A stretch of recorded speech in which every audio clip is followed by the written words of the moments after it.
নমস্কার বন্ধুরা, ভিল ফুড রান্নাঘরে আপনাদের সকলকে স্বাগত জানাই। আজকে আবার একটা রেসিপি নিয়ে চলে এসেছি। আজকে পনির আলু পোস্ত বানাবো। হাফ লিটার দুধকে পাউডার দিয়ে কেটে এই ছানাটা তৈরি করে নিয়েছি বাড়িতেই। এটাকে প্রথমে মেখে নেব, দিয়ে পনির বানিয়ে নেব।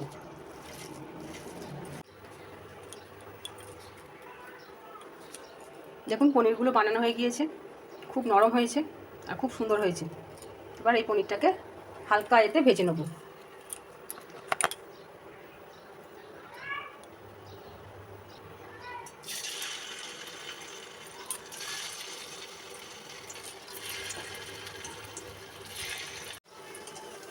খুব হালকাভাবে ভেজে নিয়েছি, এগুলোও খুব হালকাভাবে ভেজে নেব।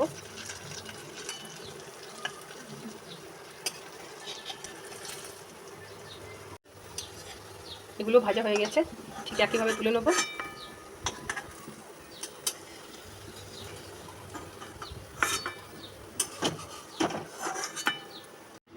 কড়াইয়ে সর্ষে তেল দিয়ে দিলাম,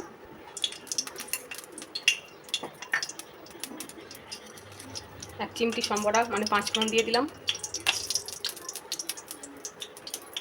তেল গরম হয়ে গেছে, আলুগুলো ছেড়ে দেবো।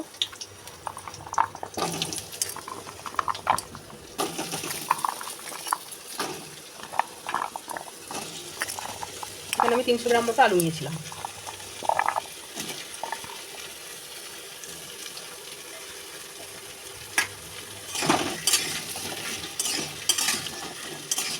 আলুটা অনেকটাই ভেজে নেব। আলুটা সুন্দর করে ভাজা হয়ে গেছে, এবার লবণটা দিয়ে দেবো, অবশ্যই পরিমাণ মতো।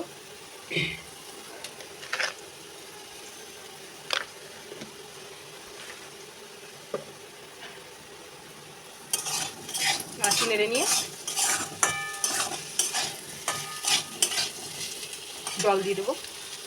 জলটা খুব বেশি দেবো না, শুধুমাত্র সিদ্ধ হওয়ার মতো দেবো। এবার ঢেকে দেব।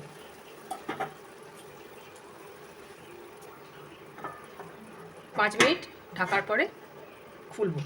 এখানে 2 চামচ পোস্ত নিয়েছি, বড় চামচে 2 চামচ নিয়েছি, একটা শুকনো লঙ্কা, একটা কাঁচা লঙ্কা নিয়েছি। কাঁচা লঙ্কাটা অবশ্যই ফ্লেভারের জন্য দিয়েছি, আর ঝালটা অবশ্যই নিজেদের মতো খাবেন বা দেবেন। এবার আমি এটা বেটে নেব। এবার খুলে দেখবো কতটা সিদ্ধ হয়েছে আলুটা। হ্যাঁ, অনেকটাই সিদ্ধ হয়ে গেছে। ও আর 2টো টমেটো ছোটো সাইজের আমি দিয়ে দিয়েছিলাম এই পোস্তর মধ্যে কেটে। আলুগুলো আমি একটু ভেঙে দেবো।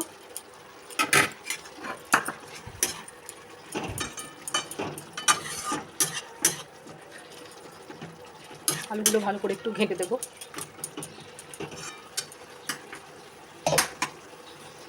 ছানার জলটা রেখেছিলাম, এবার এর মধ্যে কিছুটা পরিমাণ দিয়ে দেবো, এতে খুব সুন্দর টেস্ট আসবে।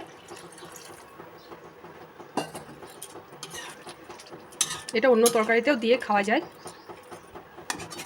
বা আটা মেখেও রুটি বানানো যায়।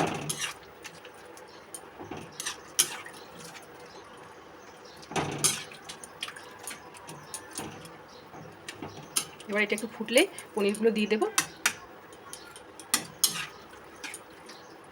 সম্পূর্ণভাবে আলুটা সিদ্ধ হয়ে গেছে, এবারে এই পনিরগুলোকে দিয়ে দেবো, ভেজে রাখা পনিরগুলো।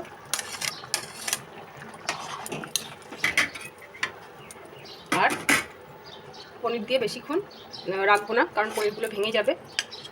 পোস্তটাও দিয়ে দেবো।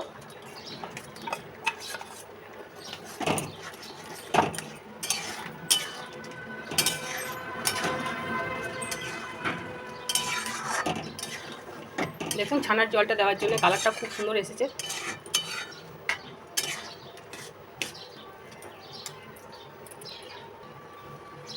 এবার গ্যাসটা বন্ধ করে দেবো, আর এর উপরে একটু তেল ছড়িয়ে দেবো, কাঁচা তেল, কাঁচা সর্ষের তেল দিয়ে দিয়েছি।